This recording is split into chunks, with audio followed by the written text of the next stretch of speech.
So I'm going to lace up a bicycle wheel today. Thought I'd turn the camera on. This is a 26-inch bicycle wheel, mountain bike wheel.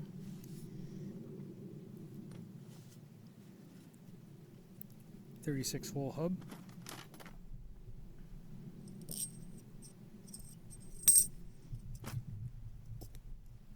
Drop some spokes through every second hole.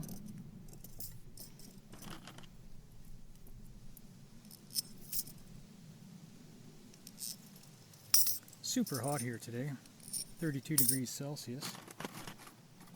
Almost unbearable, but this is a nice thing to do in the shade, just quietly lace up a bicycle wheel.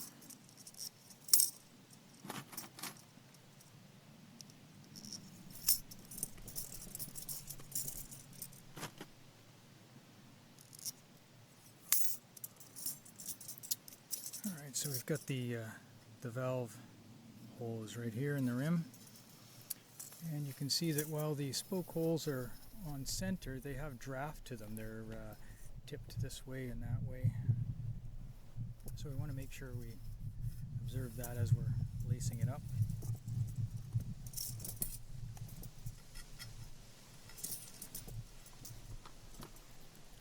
The nipples I'm using are brass, shiny plated. I'm just going to put a spoke through every fourth hole. Spin it on a couple of turns, hopefully enough it doesn't fall off and get lost in the grass.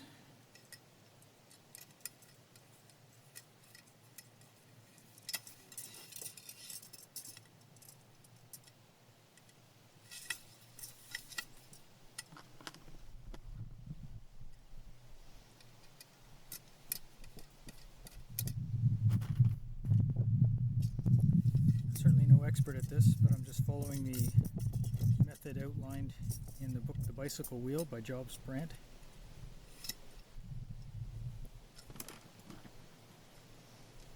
Seems pretty straightforward, really. And I'm not doing anything fancy, it's just 3-cross mountain bike rim.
The rim is a Velocity Cliffhanger.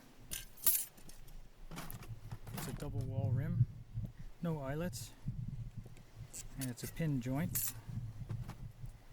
This one doesn't have machined sidewalls, but it is rim brake compatible, and I think the brake pads will do the machining for me.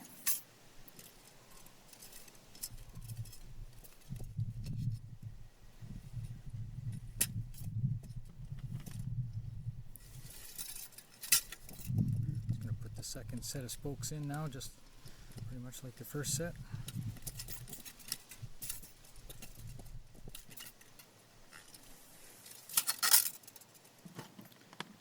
This is not a how-to video. I'm certainly in no position to tell people how to build a wheel. Just making a video because I feel like it.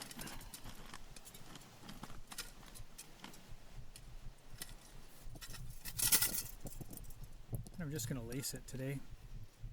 I built a truing stand a few weeks ago, and once I have the wheels laced,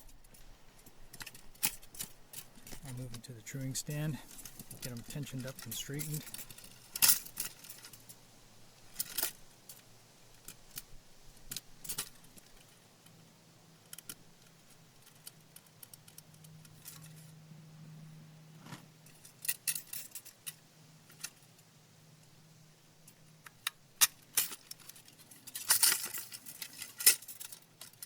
So the hub is a Bitex B103R. I think the R is for rear. It's a sealed bearing hub. There's 6 sealed bearings in there, and I've never used one before. So I want to try a sealed bearing hub, so that's why I'm using this one. Seems to be sturdy, and it's rim brake only. There's no mount for a disc brake. I'll be using rim brakes.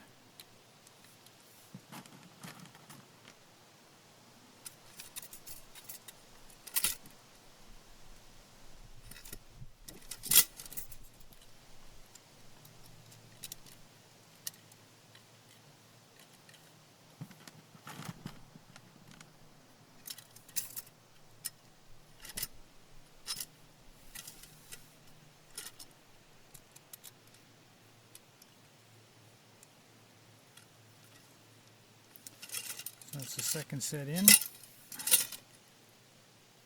Want to make sure we've got the spokes in correctly so the draft of the hole matches the angle. The spoke is on. Looks good.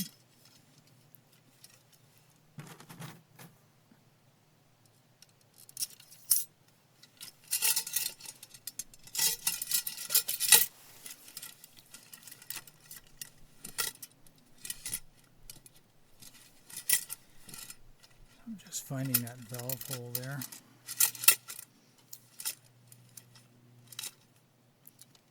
And setting up for the 3 cross. This wheel is being laced 3 cross. So there's the valve holes there.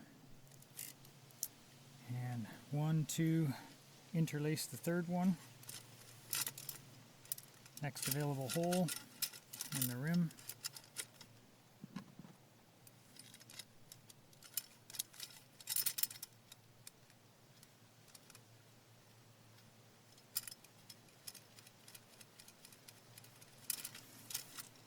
Carry on.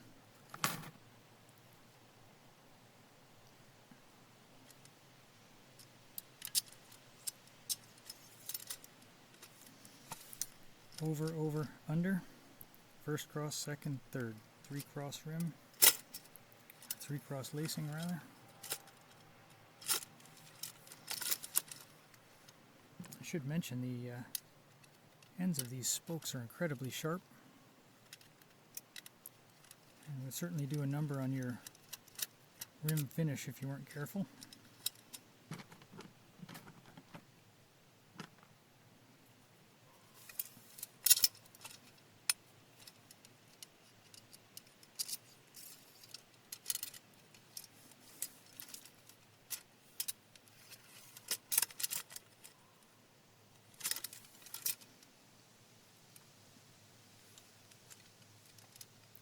The spokes are stainless steel spokes, butted. And butted just means they're thicker at the ends. These ones are 2 millimeters thick up to here. Then they go to 1.8 millimeters thick to here. And there's another shoulder right there, and it goes back to 2 millimeters thick. So that's a butted spoke.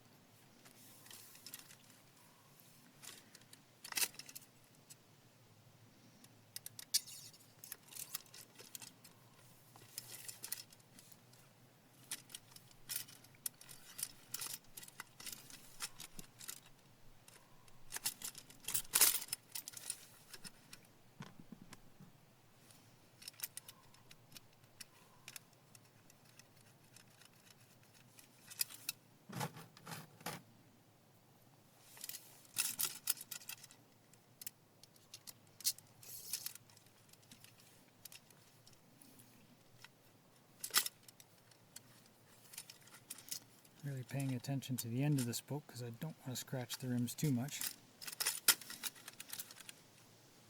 I would have liked silver rims and silver hubs, but they weren't available, so I got black. Looks is not the most important thing to me. I wanted to build some strong wheels for these bicycles. My wife and I would like to do a bicycle trip in the fall, and we're always riding very rough terrain, so some strong wheels are welcome. And I just wanted to do it. It's kind of fun.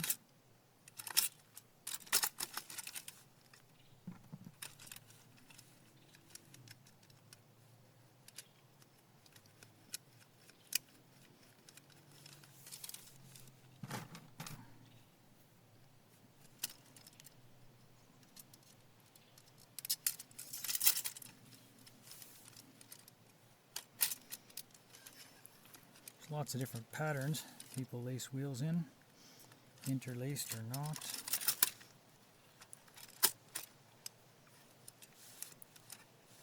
Different patterns on one side to the other, etc.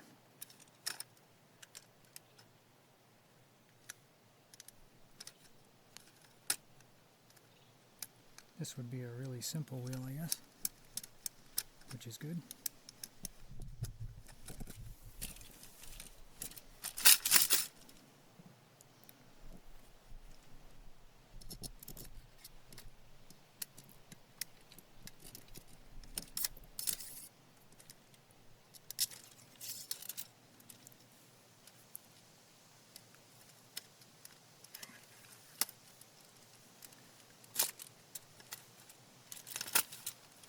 This is a double wall rim.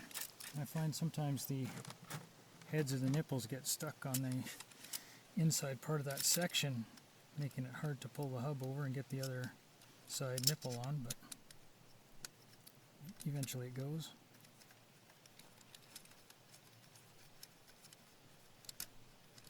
Yeah, so the rim is double walled, it's not eyeletted, and it's not welded, it's just a pinned construction, but I'm hoping it's good enough. I think it will be. It looks incredibly strong.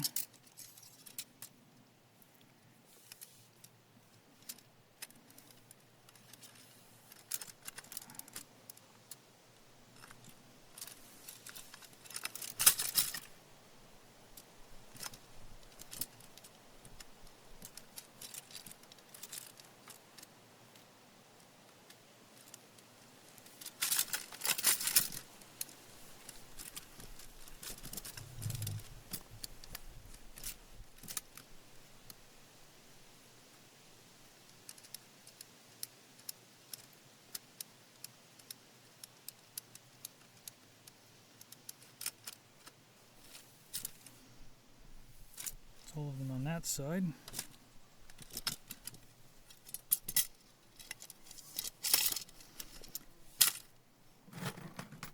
And the fourth set should be just more of the same, going the other direction.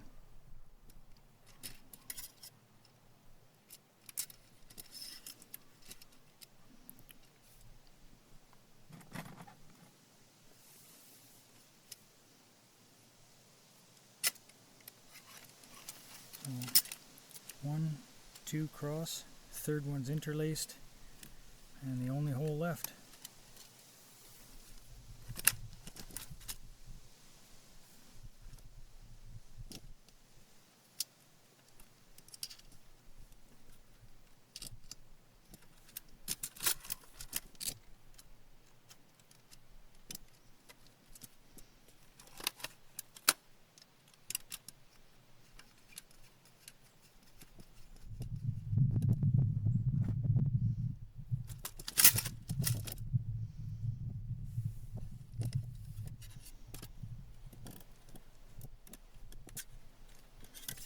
I'm sure there are lots of fine points to the lacing process, but for a normal person just doing a bicycle wheel, it seems pretty simple.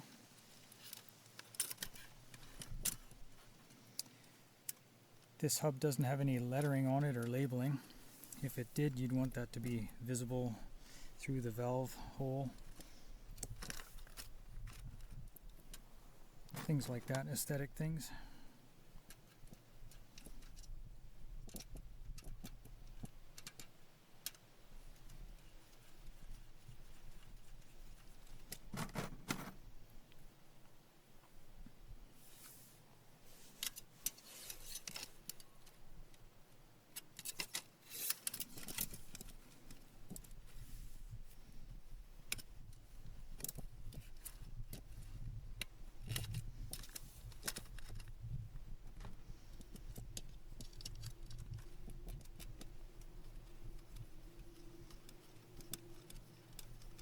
Not sure how a professional would do this. I'm just doing it in a chair. I'm sure they would have to come up with some faster method or they'd go broke, but this is good enough for a regular person, I think. It takes you 10 extra minutes. It's just 10 more enjoyable minutes of working on a bicycle.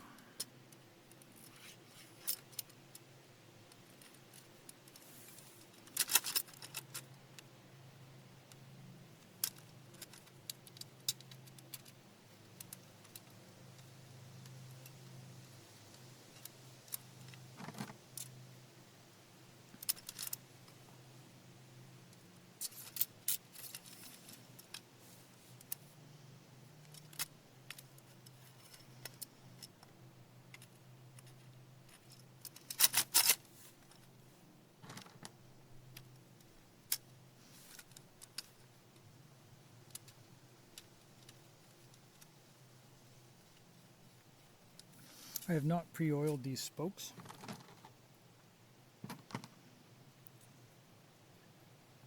I'll do that when I get ready to tension them. I'll just put a little bit of oil on the top of the thread and let it run down. Right now they're so loose that the oil will have no problem finding its way.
That one's fighting me a bit for some reason.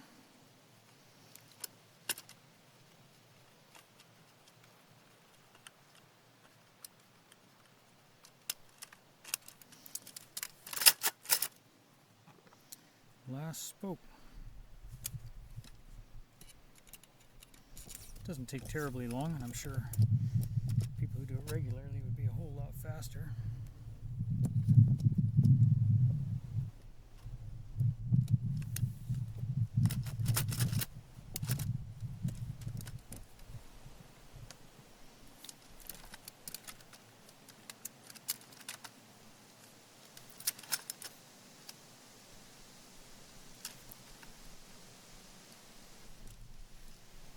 One thing that's really important is if it's a 36 spoke wheel, you want to make sure there's 36 spokes in it when you're finished.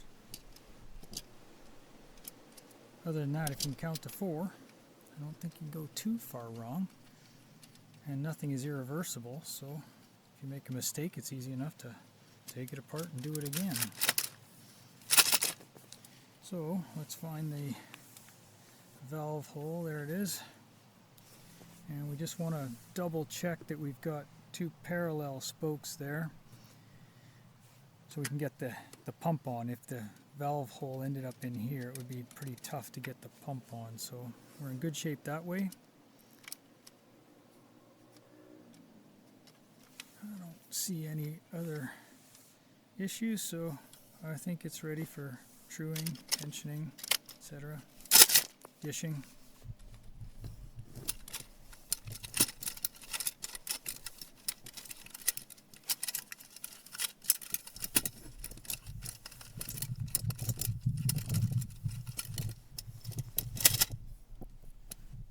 Bicycle wheel.